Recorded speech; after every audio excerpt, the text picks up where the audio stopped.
Assalamualaikum warahmatullahi wabarakatuh. Alhamdulillahirabbil alamin wassalatu wassalamu ala asrafil anbiya'i wal mursalin wa ala alihi wa sahbihi rasulillahi ajma'in. Allahumma salli ala sayyidina Muhammad wa ala ali sayyidina Muhammad kama sallaita ala sayyidina Ibrahim wa ala ali sayyidina Ibrahim wa barik ala sayyidina Muhammad wa ala ali sayyidina Muhammad kama barakta ala sayyidina Ibrahim wa ala ali sayyidina Ibrahim lil alamin innaka Hamidum Majid. Sadaqallahul azim. Oke, alhamdulillah para sahabatku terindah sekalian dimanapun kita semua berada, semoga kita senantiasa menjadi umat manusia yang selalu bersyukur terhadap apa yang telah Allah berikan kepada kita, terhadap apa yang telah dilimpahkan oleh Allah Subhanahu wa taala kepada kita semua. Karena dengan selalu bersyukur itu, insya Allah nikmat yang kita dapati itu akan selalu meningkat dari waktu ke waktu. Rezeki yang kita syukuri akan meningkatkan derajat atau value daripada rezeki itu sendiri, bukan dari sisi jumlah, tetapi dari sisi nikmat yang kita rasakan itu akan selalu bertambah. Alhamdulillahirrahmanirrahim, karena Allah Subhanahu wa taala yang telah memberikan segala nikmat, segala anugerah dan segala kebaikan kepada kita semua. Sebagai umat Rasulullah Sallallahu Alaihi Wasallam, marilah kita juga untuk senantiasa menyampaikan salam beserta salawat kita kepada junjungan kita Nabi besar Muhammad Sallallahu Alaihi Wasallam.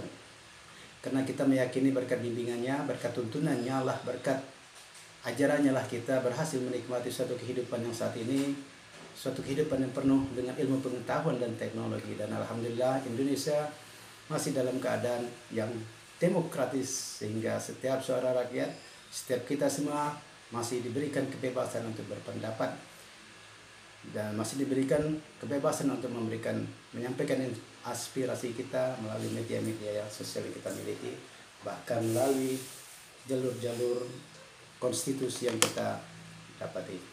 Oke, para sahabatku terindah sekalian dimanapun kita semua berada, pada video kali ini saya akan membacakan sebuah surat Al-Quran, yaitu surat An-Naml ayat 65, tentang suatu larangan daripada Allah Subhanahu wa taala kepada manusia untuk kita berkunjung atau meyakini pawang atau meyakini dukun sebagai suatu kekuatan supernatural yang terkesan kita lebih memilih kepada suatu syirik jika kita percaya kepada pawang ataupun dukun. Tetapi para sahabat, di channel terindah ini seperti biasa, sebelum saya memulai mengajikan atau membacakan ayat suci Al-Quran berserta ulasannya, saya mengingatkan untuk semuanya untuk senantiasa meninggalkan like, komen, serta subscribe di channel terindah ini. Dan untuk menyebarkan amal jariah kita, share lah atau bagikan video ini kepada kawan-kawan kita semua, karena amal jariah itu bisa kita dapatkan dari manapun, termasuk dengan cara menyebarkan video ini. Silakan dengan bismillah Anda menyebarkan video ini, dan dengan demikian amal jariah Anda telah dicatat. Okay, let's go to read the Holy Quran. A'udzu billahi minasy syaithanir rajim. Bismillahirrahmanirrahim. Qul la ya'lamu man fis samawati wal ardil ghaiba illallah wa ma yash'uruna ayyana yub'atsun. Sadaqallahul azim. Surah An-Naml ayat 65. An-Naml itu artinya the end atau semut. Artinya, katakanlah hai Muhammad, tidak ada sesuatu pun di langit dan di bumi yang mengetahui perkara yang gaib kecuali hanya Allah Subhanahu wa taala semata, dan mereka tidak mengetahui kapan mereka akan dibangkitkan. Surat An-Naml ayat 65 ini merupakan suatu peringatan bagi kita semua bahwa kejadian apapun di dunia ini itu merupakan kejadian yang kita semua tidak mengetahuinya, kecuali kita hanya meramalkan dengan cara-cara yang teknologi, dengan cara-cara yang memang rasional. Tetapi seperti kita lihatlah pada kejadian terakhir di sirkuit Mandalika, terpaksa race atau balapan MotoGP-nya ditunda karena hujan deras. Tetapi kita melihat seorang sosok wanita yang dicater oleh para penyelenggara itu sebagai pawang hujan, seorang ibu, seorang istri yang dia memperdalam ilmu sebagai seorang pawang.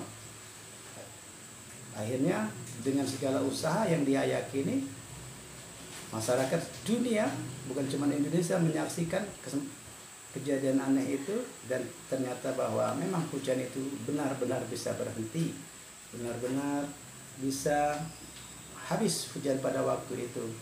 Dan sebagian masyarakat yang awam mungkin akan meyakini bahwa sang pawang itu mempunyai kekuatan gaib atau mempunyai kekuatan yang dibantu oleh setan atau para jin atau para iblis, sehingga dia bisa mengalihkan hujan yang begitu derasnya di Mandalika pindah kemana.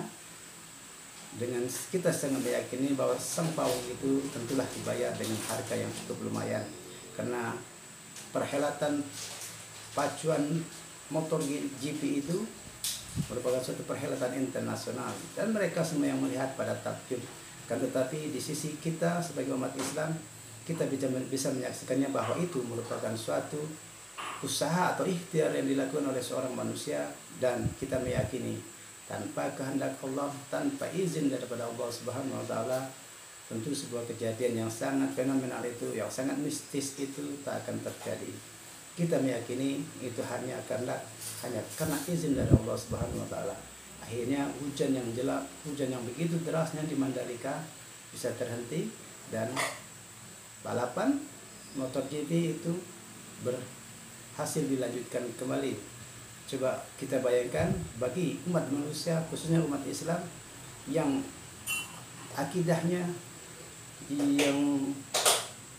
masih sangat jauh daripada keyakinan yang sangat tinggi, tentu dia akan meyakini bahwa sang pawang itu adalah representasi daripada keesaan Tuhan.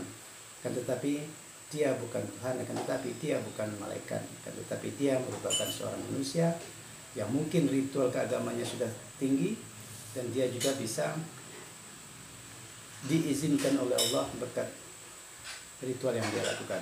Tapi secara rasional, kita manusia yang akademis, tentu kita berpandangan rasional. Dengan hujan yang begitu deras pada waktu derasnya yang begitu derasnya, tentu dia akan berhenti dengan seketika, sebagaimana dia datangnya sebegitu deras, nah selesainya pun begitu drastis, langsung habis. Dan ini merupakan suatu ciri musim hujan yang sangat bervariasi di Indonesia, dan kita pun sering menyaksikan peristiwa yang seperti ini. Ketika hujan deras terus berturut-turut, begitu dia selesai langsung hilang. Dan ini bukan suatu kegiatan, bukan suatu kehendak daripada seorang pawang, tetapi ini adalah memang sudah siklus alam, ini memang sudahlah rumus daripada alam itu sendiri. Sesuatu yang datangnya dengan cepat, dia akan habis secara cepat pula. Oke, para sahabatku terindah, dengan surat dari An-Naml ayat 65 ini, Allah memperingatkan bahwa sesuatu yang terjadi di langit dan di bumi itu yang mengetahui hanyalah Allah Subhanahu wa taala, yang gaib, termasuk datangnya hujan, termasuk habisnya hujan, itu suatu yang gaib dan bukan kehendak manusia untuk memindahkannya ke sana kemari atau menyetop hujan itu sendiri, karena hujan itu merupakan anugerah yang Allah berikan kepada manusia.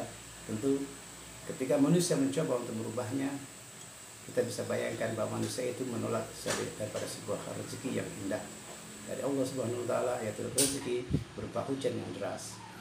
Okelah, demikian para sahabatku terindah, video yang singkat ini semoga kembali menguatkan akidah kita, kembali menguatkan iman tauhid kita kepada Allah Subhanahu wa taala, bahwa segala sesuatu itu hanya kehendak Allah bisa terjadi. Segala sesuatu itu yang gaib hanya Allah yang mengetahuinya, bukan sang pawang, bukan sang dukun, apalagi sang dukun dan sang pawang yang mempengaruhi manusia, khususnya umat Islam yang insya Allah dari waktu ke waktu keimanan kita semakin tinggi, tauhid kita semakin dalam kepada Allah Subhanahu wa taala. Demikian, billahi taufiq wal hidayah. Wassalamualaikum warahmatullahi wabarakatuh. Thank you for watching.